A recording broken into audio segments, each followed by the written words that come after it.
저희가 이제 오늘 4월 마지막 주 예배를 함께 드리고 있습니다. 4월 첫 주에 부활주일을 보내고 그리고 지난주 계속 이제 부활 이후의 삶에 대한 말씀들을 나누었고요.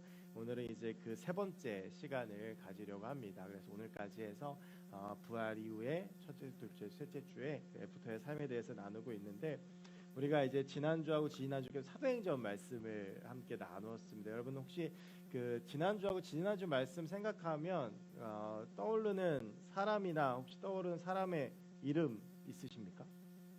주의 깊게 들으셨으면 아마 생각이 나실 텐데, 혹시 지난주하고 지난주께서 등장했던 사람이 누구죠? 베드로입니다. 감사합니다. 보통 사도행전 그러면 바울을 많이 떠올립니다. 그래서 여러분 사도행전을 누가 지었는지 물어보면 10중 8구는 바울이라고 대답을 하는데, 사도행전은 바울이 쓰지 않았습니다. 사도행전은 누가가 썼는데, 근데 우리가 사도행전 그러면 바울이 떠오르기 때문에 이제 사도행전은 바울이 썼다라고 많이 메모리가 되어 있습니다. 이제 사도행전에 가장 많이 나오는 사람이 바울입니다. 특히 그가 사도행전 9장에서 다메섹에 가는 길에 예수 그리스도를 만나고 회심을 하고, 그리고 나서 이어지는 13장부터 사도 바울이 전도행을 시작하면서부터는 마지막 28장까지 한두 장면을 제외하고는 거의 다 바울의 이야기가 나와 있습니다. 그런데 이제 이 사도행전 9장에 바울이 다메섹 도상에서 예수 그리스도를 만나기 전까지 전반부의 중심이 되는 인물은 사실은 베드로입니다. 우리가 지난 2주 동안 부활 직후의 사건을 다루면서 사도행전의 초반부를 나누었기 때문에, 그래서 우리가 지난주 계속 이제 베드로에 대해서 이야기를 나누었는데요. 이제 베드로가 이 교회 탄성의 중심이 있었고, 그래서 이제 이 부활 이후에 그 역사적인 사실들을 추적하다 보면 베드로의 이름이 가장 많이 나오게 됩니다. 우리가 보통 성경에서 가장 극적으로 회심한 사람을 묻는다면 바울을 많이 떠올립니다. 박해자였다가 다메섹으로 가는 그 길 가운데에서 예수님을 만나고 전도자와 인류 최초의 선교사로 사역했던 그 바울을 떠올리면서 그 사람이 가장 드라마틱한, 가장 감동적인, 가장 획기적인 회심의 주인공이라고 생각하기도 합니다. 그런데 베드로의 인생을 잘 보면 바울 못지않게 놀랍고 극적인 변화를 했던 사람이 베드로입니다. 이게 바울의 회심은요, 사도행전에서 다 다루어지거든요. 그러니까 사도행전에 박해자로 나왔다가 그가 나중에 전도자로 변하고, 그래서 마지막에 사도행전 28장 30절 31절은 그가 로마의 감옥에 갇혀 있어서 가택연금 당하는 것으로 끝이 나게 되는데요. 이제 베드로의 변화는 복음서하고 사도행전을 비교해 볼 때 알 수가 있습니다. 그래서 복음서에 나오는 베드로와 사도행전에 나오는 베드로가 다릅니다. 예수님을 3년 동안 따라다녔던 복음서에서 보여줬던 베드로의 모습과 그 예수님을 따라다니고 나서 예수님의 죽음 이후에 부활을 경험하고 난 다음에 사도행전의 베드로의 모습이 완전히 변화된 것을 우리는 알 수가 있습니다. 그래서 부활 이후의 삶을 다루는 4월 한 달의 설교가 베드로에게 집중된 것이기도 한데요. 오늘 우리가 같이 읽은 본문이 베드로의 가장 극적이고 놀라운 변화를 잘 보여주는 말씀이라고 할 수가 있습니다. 우리가 지난주 말씀 떠올려 보시면, 지난주에 베드로가 요한과 함께 제9시 기도 시간에 예루살렘 성전에 올라가셨던 장면 다 기억하시죠? 그러면서 나면서부터 안진뱅이 된 사람을 만나서 그를, 우리가 잘 아는 찬양의 고백, 은가금 나 없으나 내게 있는 건 내게 주니 나사렛 예수의 이름으로 일어나 걸으라 라고 해서, 이 나면서부터 나중에 이제 이 사도행전 4장 후반부에 나오는데, 그 사람의 나이가 이제 그 40세라고 해요. 40년 동안 한 번도 걸어본 적이 없는 사람을 일으켜서 뛰게 만드는 그런 기적을 이제 베드로가 보여주게 됩니다. 근데 여러분, 이때가 말씀드렸지만 유대인들 기도 시간이 하루에 3번 있었거든요. 제3시, 제6시, 제9시. 우리로 치면 오전 9시, 정오 오후 3시였어요. 근데 이 제9시 기도 시간에 사람들이 가장 많이 몰려들었습니다. 우리가 심리적으로 생각하기에도 하루 꼭 1시간 정해서 기도해야 된다 그러면 오전 9시는 좀 빠른 것 같고, 오후 12시는 좀 뜨겁고, 그리고 한참 활동 중인 것 같고, 그래서 좀 하루가 마무리되어져 간 오후 3시 정도가 기도하기가 제일 좋은 시간으로 여겨지잖아요. 그러니까 그때가 사람들이 가장 많이 모이는 시간이었어요. 그런데 그렇게 사람들이 많이 모여있는 가운데에서 베드로가 이 40년 동안을 안진뱅이게 된 자를 일으켰습니다. 근데 여러분, 이 40년 동안 한 번도 걷지 못한 이 사람은 꽤 유명한 사람이었어요. 왜냐하면 늘 그 자리에서 그 시간에 구걸하는 사람이니까 사람들이 보면서 이 사람이 누군지 다 알 거 아니에요. 그리고 이 사람이 안진뱅이고 그리고 40년 동안을 걷지 못했기 때문에 제가 지난주 얘기했던 뭐 거짓말로 이렇게 구걸하기 위해서 그런 사람이 아니란 건 알고 있었을 거예요. 그런데 그 사람이 어느 날 봤는데 갑자기 일어나서 뛰어다니는 걸 봤으니까 얼마나 놀랐겠어요? 사람들이 모여든 거예요. 우리 교회에도 만약 우리 청년부에도 그런 기적이 일어난다면 사람들이 모여들지 않겠습니까? 그래서 사람들이 쭉 모여드는데 그들이 모인 곳이 어디냐 하면 사도행전 3장 우리가 다루지 않은 지난주 10절까지 다루었는데 그 이후에 나오는 말씀을 보면 솔로몬 행각이라는 곳에 모여요. 이게 어디냐 하면 성전에 굉장히 넓은 마당이에요. 그래서 우리 교회로 치면 위쪽 주차장 같은 곳, 그러니까 공터. 이 성전 안에 굉장히 넓은 공터인데 나중에 말씀을 보면 한 5천 명 정도가 이제 모인 것 같아요. 안준뱅이가 일어났다라는 소식을 들으니까 얼마나 많은 사람들이 모여들었겠습니까? 그래서 베드로가 사도행전 2장에서 3천 명을 대상으로 설교했던 것에 이어서 이제는 5천 명을 대상으로 설교를 하게 됩니다. 이게 이제 사도행전 3장의 내용이에요. 그리고 이제 오늘 본문은 요 사건이 끝난 다음에 나타나는데 베드로하고 요한이 성전에서 5천 명한테 이 베드로가 설교하고 난 다음에 잡혀서 갇히게 됩니다. 1절을 보면 그 제사장들과 성전 맡은 자 사두개인들이 이 베드로하고 요한을 잡아가지고 감옥에 하루 동안 가뒀다라고 나와요. 여러분 여기서 이제 이걸 보면 제사장들은 이제 유대교 지도자들, 예수님을 십자가에 못 박아 죽인 그들이고요. 그 다음에 성전 맡은 자들은 그 제사장을 돕는 사람들인데 오늘 1절에 나오는 이 세 직분 중에 가장 핵심이 바로 이 사두개인입니다.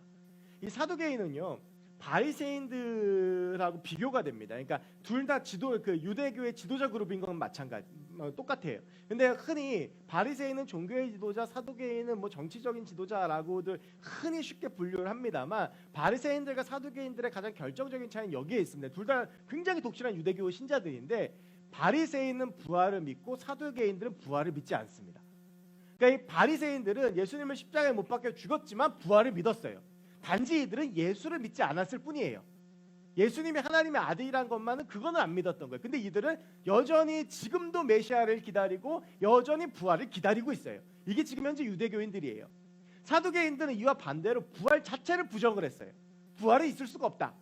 그러니까 오늘 본문에 그 2절에 보면 이런 말이 나오잖아요. 예수 안에 죽은 자의 부활이 있다고 백성들에게 가르치고 전함을 싫어했다. 누가 싫어한 거예요? 사두개인들이 싫어한 거예요. 나는 부활을 안 믿는데 예수가 부활했다는 것을 전하는 것도 모자라서 예수 믿으면 너희도 부활한다라고 하는 것을 가르치니까 사두개인들이 참지를 못해서 베드로가 요한을 잡게 된 것입니다. 그리고 나서 그들을 하루 동안 감옥에 가두었다가 이제 이 사람들을 재판하려고 끌고 가게 돼요. 그런데 이제 여기서 우리가 좀 주목할 말씀이 나오는데 4장 6절이에요. 혹시 가능하면 4장 6절 한번 띄워주시겠습니까? 우리 4장 6절 혹시 성경 가지고 계시면 함께 읽어보도록 하겠습니다. 대제사장 안나스와 가야바와 요한과 알렉산더와 및 대제사장의 문중이 다 참여하여 이게 뭐냐 하면 하루 동안 감옥에 가둬놓고 그 다음날 꺼내가지고 누구 앞에 세우냐 하면 그게 6절에 나오는 사람들이에요. 대제사장 안나스, 가야바, 요한과 알렉산더 및 대제사장의 문중 앞에 세워서 이제 이 사람들이 베드로와 요한을 재판하는 겁니다. 근데 여러분 여기서 혹시 저기 6장에 6절에 쭉 나오는 이름 중에 혹시 좀 친숙하거나 어디서 본 것 같은 이름이 있지 않으신가요? 없으신가요? 제일 앞에 나오는 안나스와 가야바는 오늘 여기서 처음 나온 이름이 아닙니다. 예전에는 이제 문학예반, 여러분 문학예반 모르시겠구나. 저 중고등학교 다닐 때 문학예반 같은 거 했었어요. 그러면 교회에서 중창도 하고 하면 제일 마지막에 뭐 했냐 하면 성극을 했어요. 성극. 막 대본하고 그럼 그때 주로 이제 막 성탄절 때 이런 게 맞춰가지고 뭐 예수님 심판하고 이런 거 하면 안나스나 가야바가 나와요. 이 사람들이 어떤 사람들이냐면 마태복음 26장 57절에 보면 예수를 잡은 자들이 그를 끌고 대제사장 가야바에게로 가니 거기 석인과 장로들이 모여 있더라. 그리고 요한복음 18장 12절에서 14절을 보면 이에 군대와 천부장과 유대인의 아랫사람들이 예수를 잡아 결박하여 먼저 안나스에게 끌고 가니 안나스는 그 해의 대제사장이 가야바의 장인이라. 가야바는 유대인들에게 한 사람이 백성을 위해 죽는 것이 유익하다고 권고하는 자더라. 그러니까 여기서 우리가 이제 알 수 있죠. 안나스하고 가야바는 어떤 사이냐면 장인하고 사위 사이예요. 대제사장 가문이에요. 그리고 예수님이 잡히던 날 밤에 예수님을 죽이라고 사람들을 선동하고 빌라도 앞에 끌고 가기로 결정한 사람들이 바로 이들이에요. 지금 베드로하고 요한이 누구 앞에 서냐 하면 대제사장 안나스와 가야바 앞에 서는 거예요. 예수님을 죽이라고 결정했던 사람들 앞에. 여러분 이렇게 보면 이제 베드로의 상황이 굉장히 심각한 걸 알 수가 있죠. 베드로는 지금 어떤 상황이에요? 죽을지도 모르는 상황이에요. 여러분 저는 이 가야바와 안나스 앞에 섰을 때 베드로의 그 마음이 굉장히 복잡 미묘했지 않았을까 생각이 들어요. 왜냐하면 가야스하고 안나스에게 예수님이 신문 받으실 때 베드로가 어디 있었죠? 가야바의 그 집 앞에 있는 뜰에 있었어요. 그래서 불 쬐고 있었어요. 그러면서 예수님이 신문 받으시는 거, 안나스하고 가야바에게 신문 받으시는 걸 보고 있다가 예수님을 3번 부인했어요. 그리고 저주하고 도망갔어요. 그러고 나서 시간이 흐른 후에 다시 그 가야바 앞에 자기가 직접 서는 거예요. 참 많은 생각이 들지 않았을까라는 생각을 좀 성경 묵상하면서 해봤거든요. 그 가야바 앞에 섰을 때 베드로의 마음이 어땠을까? 그날 예수님이 잡히시던 날 밤이 기억나면서 굉장히 복잡한 생각을 하지 않았을까라는 생각을 합니다. 7절을 보면 이제 그런 상황 속에서 사람들이 베드로를 신문해요. 여기에는 그 감정과 온도가 담겨져 있지는 않지만 매우 엄숙하고 무서웠을 것 같아요.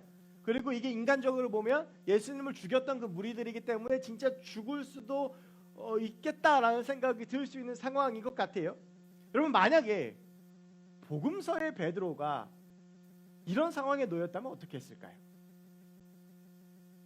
분명히 잘못했다고 용서를 빌고 울고 예수를 부인하고 도망갔을 거예요. 왜냐하면 베드로는 계집종 앞에서도 예수님을 부인했으니까. 그런데 진짜 실권을 가지고 죽일 수 있는 사람 앞에 섰을 때 베드로가 예수 그리스도를 끝까지 지키고 자기의 신앙을 고백한다는 거 복음서에 나오는 베드로는 상상을 할 수가 없어요. 그런데 여러분 오늘 10절 말씀이 굉장히 놀랍습니다. 베드로가 10절에서 이 사람들한테 뭐라고 말을 하냐면 너희와 너희 모든 이스라엘 백성들은 알라. 너희가 십자가에 못 박고 하나님이 죽은 자 가운데서 살리신 나사렛 예수 그리스도의 이름으로 이 사람이 건강하게 되어 너희 앞에 섰느라. 여기서 이 10절에서 주목하고 싶은 게 이거예요. 너희가 십자가에 못 박고 지금 권세자들 앞에서 가야바와 안나스 그 앞에서 베드로가 뭐라고 하냐면 니네가 예수님을 죽였잖아.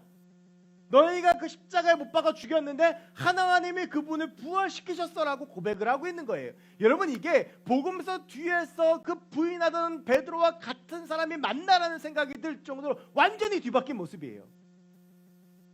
여종 앞에서 그냥 아무 실권도 없는 사람들 앞에서 예수님을 안다고 그러면 잡혀갈까봐 두려워서 3번이나 부인하고 도망가고 저주했던 베드로가 지금은 실제로 예수님을 죽였던 그 사람들 앞에서 뭐라고 그러냐 하면 너희는 예수를 죽였지만 예수님을 하나님이 살리셨다. 너희 말이 틀린 거야. 너희가 예수 죽였잖아라고 고백하고 있는 거예요.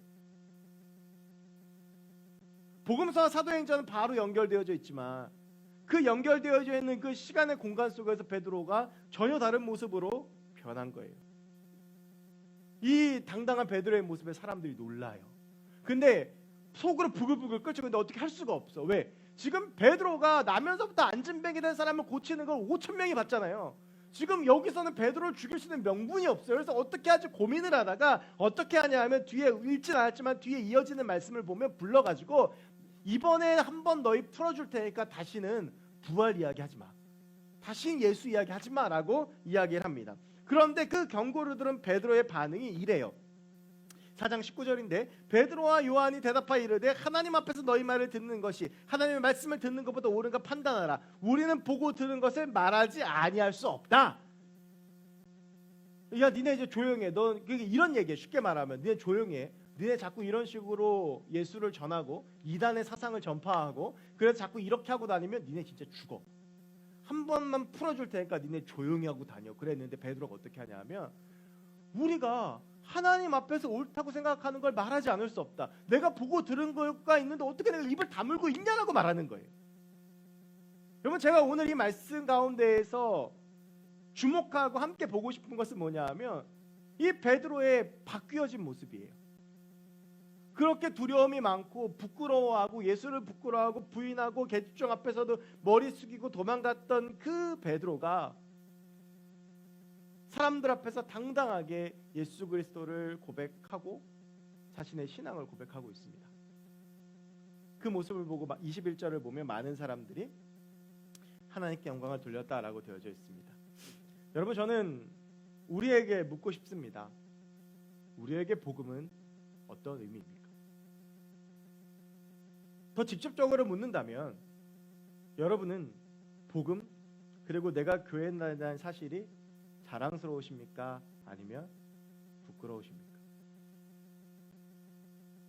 베드로는 복음을 감추고 싶어 했고 내가 예수의 제자라는 사실을 감추고 싶어 했습니다. 그것을 드러내는 순간 내가 예수와 함께 십자가에 못 박힐 것이 뻔했기 때문입니다. 사람들에게 조롱당하고 비판당하고 손가락질 당하는 것이 분명했기 때문에 내가 교회 다녀, 나 예수 믿는 사람이야 라고 선포할 수 없었습니다. 그래서 베드로가 선택했던 것은 예수님께서 십자가로 가시는데 그 예수님을 부인하고 도망가는 것이었습니다. 혹시 우리도 그런 삶을 살고 있지는 않습니까? 지금 우리는 내가 그리스도인이라는 것을 드러내면서 사는 것이 불편한 시대를 살고 있습니다. 이 코로나 시대를 통과하면서 교회와 그리스도인들이 조롱과 비난의 대상이 되었습니다. 내가 교회 다닌다라고 직장의 동료들에게 말하고 내 주변 사람들에게 말하면 일단 불안해하고 그리고 교회의 여러 가지 안 좋은 모습들을 가지고 우리를 비판하고 손가락질합니다. 세상의 논리로 복음을 생각해 보면 이게 조금 이따가 잠시 말씀드리겠지만 도무지 말이 안 됩니다. 2000년 전에 한 사람이 나를 위해 죽었고 그 사람이 내 죄를 용서해 줬고 그 사람을 위해서 그 사람을 믿으면 내가 천국 간다? 비이성적이고 비논리적인 것처럼 보입니다. 코로나가 창궐한 이 시기에 예배를 드리러 오고 봉사를 하는 것이 광신도처럼 보이기도 합니다. 그래서 내가 교회를 다닌다는 사실을 감추고 싶고 비논리적이고 설득력이 떨어지는 복음을 말하고 싶지 않습니다. 그냥 조용히 내 신앙 지키면서 신앙생활하고 나름대로 신앙생활하는 것이 더 편하고 좋고 복음 때문에 목숨을 거는 광신도처럼 보이는 것이 싫습니다. 혹시 우리가 지금 그렇게 복음을 대우하며 그렇게 당당함을 잃어가고 있지는 않습니까? 저는 이제 이 오늘 본문을 묵상하면서 제 옛날이 생각이 났습니다. 제가 멋모르고 20살 때 신학교를 가서 어쩌다가 군목 시험에 합격을 해서 26의 목사 안수를 받았습니다. 그러니까 그때는 몰랐거든요. 그런데 지금 제가 이렇게 청년부 하면서 26을 보면 참 갑갑합니다. 야, 내가 저 나이 때 뭘 안다고 안수를 받은 거지? 라는 생각이 들어요. 그러니까 26을 무시하는 게 아닙니다. 절대 여러분. 26살들을 무시하는 게 아니라 그냥 26의 목사가 돼가지고 교회에서 사역을 하면서 목사라고 거들먹거리고 다녔던 게 너무 이제 부끄러워요. 근데 그것도 있는데 또 하나 또 부끄러운 뭐냐면 근데 교회에서는 그렇게 목사라고 불리고 내가 좀 어린 목사고 학교 가면 막 다들 막 목사 안수 못 받아서 그러는데 일찍 받는 게 좋았는데 이게 교회 밖으로만 나가면 되게 부끄러운 거예요. 여러분 26 그 한참 놀기 좋아하고 항상 그 피가 뜨거웠을 그때 어디 가서 목사라고 불리는 게 좋았겠습니까? 그래서 저는 제가 그때 유년주일학교 사역을 했는데 유년부 선생님들이 25명인데 청년이 20명이었어요. 그래서 같이 놀러 잘 다녔어요. 그래서 밖에 나가면 절대 목사님이라고 못 부르겠습니다. 뭐 부장님이라고 부르던지 오빠가 좀 그러면 근데 사실은 좀 그랬어요. 그리고 그때 저보다 나이 많은 사람들도 많았거든요. 그래서 우리 뭐 친구하자 막 그래 썼었어요. 그러니까 제가 어디 가서 목사라고 이야기하고 그런 게 너무 그때가 부끄러웠어요. 너무 창피했어요. 창신동에 가면 문구거리가 있습니다. 그 문구거리를 가면 거기서 전도사님 그러면 한 10명이서 돌아봐요. 막 교회 뭐 달란트 시장 뭐 성교 물품 사러 거기 다 가거든요. 그런데 거기 가서 누가 목사님 그러면 너무 낯이 뜨겁고 부끄러운 거예요. 막 그래가지고 막 그걸 못하게 하고 막 그랬었거든요. 문득 오늘 말씀을 묵상하면서 그것들을 부끄러워했던 그 모습이 내 모습이지 않았나라는 생각이 듭니다. 여러분이 그리스도인이라는 거 당당하게 자랑하실 수 있으십니까? 여러분 복음은 부끄러운 게 아닙니다. 다만 복음대로 살지 못한 내 삶이 부끄러운 겁니다. 그런데 우리는 복음대로 살지 못한 내 삶을 부끄러워하는 것이 아니라 복음 자체를 부끄러워합니다. 내가 그리스도인이라고 드러내는 것, 내가 교인 다닌다고 드러내는 것 부끄러울 뿐더러 드러내는 순간부터 희생하고 포기하고 손해봐야 되는 것들이 많아지니까 불편해집니다. 저도 제가 목사라는 걸 감추고 싶었던 이유가 그거였던 것 같아요. 사람들이 내가 목사인 줄 아는데 욕심낼 수 없잖아요. 뭐 자리가 있으면 비켜줘야 되고 내가 뭐 고집 부리고 그러면 안 되잖아요. 그래서 저희 그 사택 빌라는요, 택배기사 아저씨들한테 정말 잘해드립니다. 저기 다 목회자들 사는 거 아시거든요. 그래서 저희는 택배가 늦어도 절대 화내지 않습니다. 택배가 좀 잘못 와도 화내지 않고요. 늘 잘해드리려고 애쓰는데요. 여러분, 우리가 그렇게 복음을 커밍아웃하면 감내해야 되고 감수해야 되는 게 많아지니까 감추고 드러내지 않아요. 직장에서 내가 예수 잘 믿는다는 거, 내가 뭐 우리 교회에서 찬양팀을 해, 내가 우리 교회에서 뭐 리더를 해, 내가 우리 교회에서 뭘 해, 그러면 만약에 회사에서 무슨 나랑 감정적으로 문제 생기면 그 사람들 뭐라 그럴까요? 이게 싫으니까 내가 교회를 열심히 다닌다는 거 드러내지 않는 거예요. 여러분, 그런데 우리가 진짜 그리스도인이라면 우리는 복음을 부끄러워하면 안 됩니다. 물론 그 복음대로 살지 못하는 나의 삶이 부끄럽지만 그래서 우리는 그 복음대로 살려고 발버둥 쳐야 되는 거예요. 다른 사람들하고 구별되고 변화되게 살려고. 오늘 베드로가 그러잖아요. 복음을 드러내면서 가난한 사람들을 도와주고 병든 사람을 치유해 주면서 복음의 삶을 살아가기 위해서 애씁니다. 우리는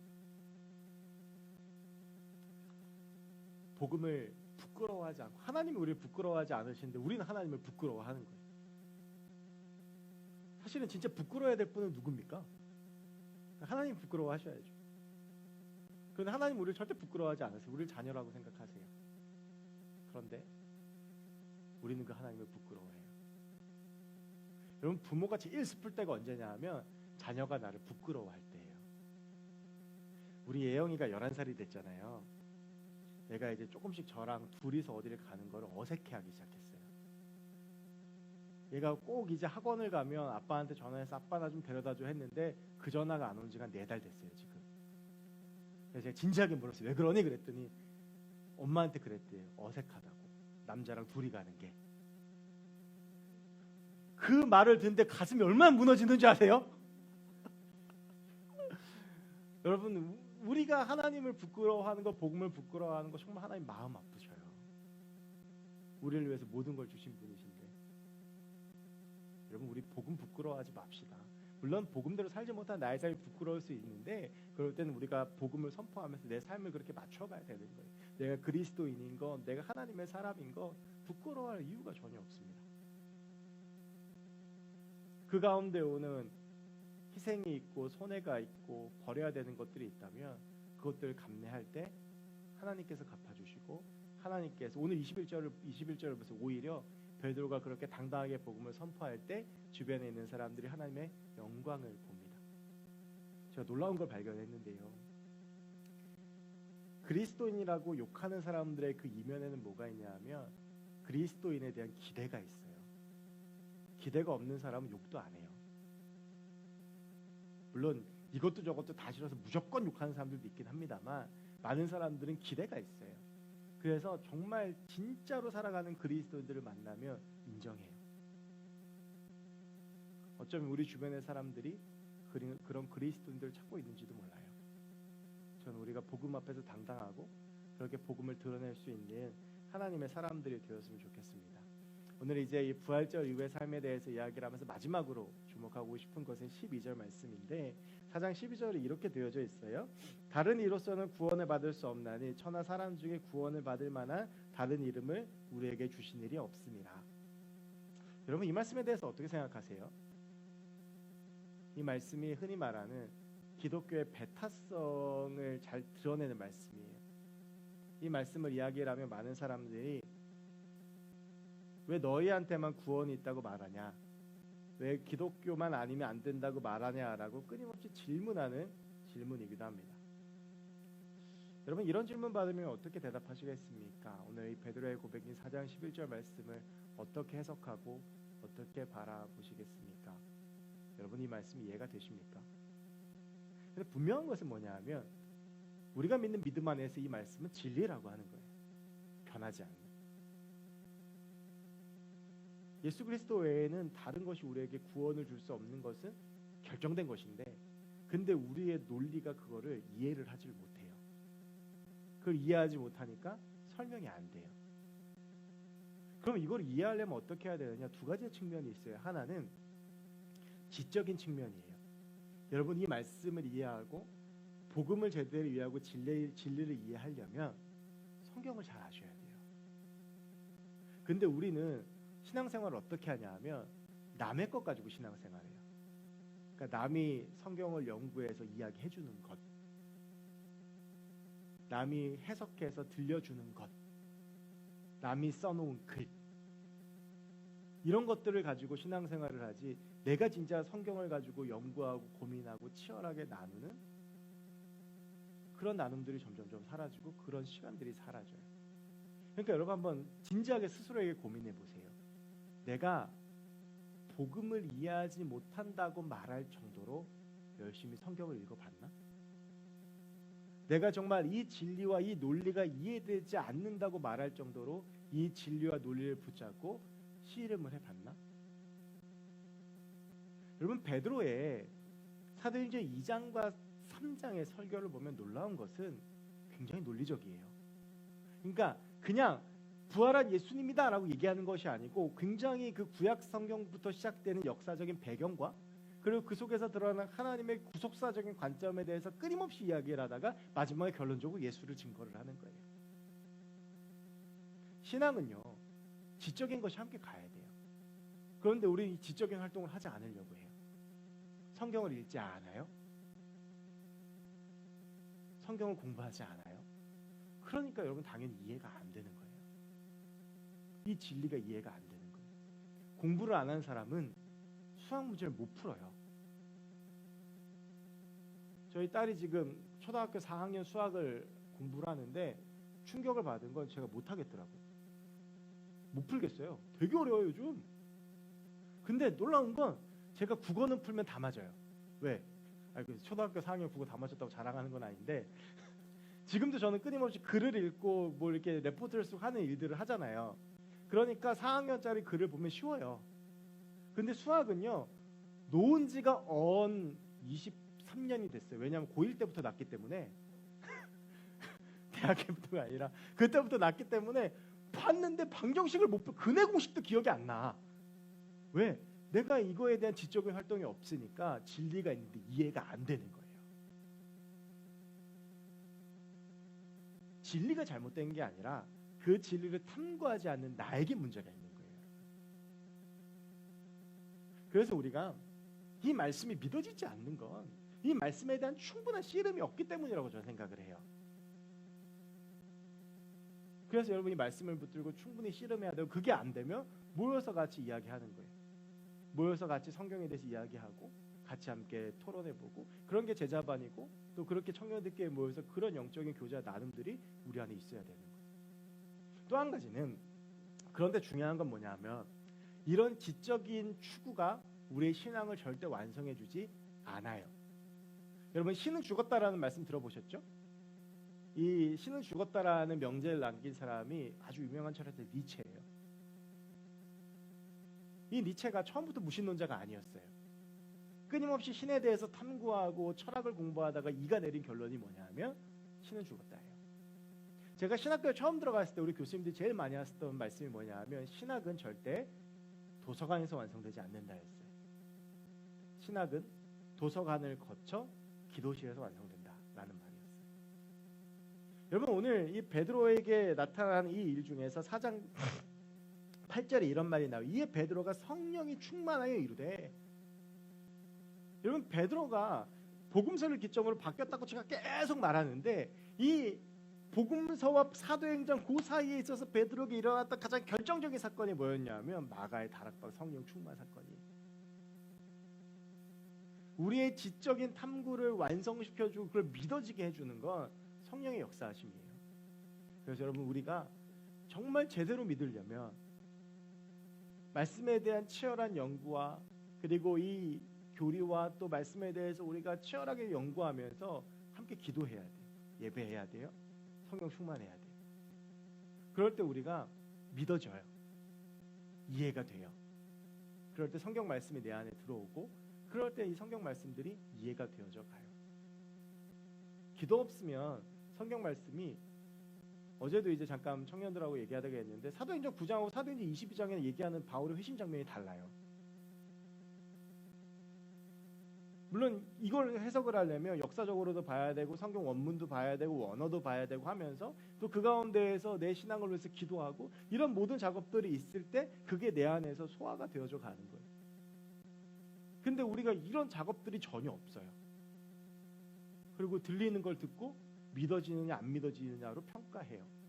그런데 여러분 분명하게 말씀드립니다만 이런 작업 없이 우리 귀에 들려지는 말씀이 절대로 그냥 믿어지지 않습니다.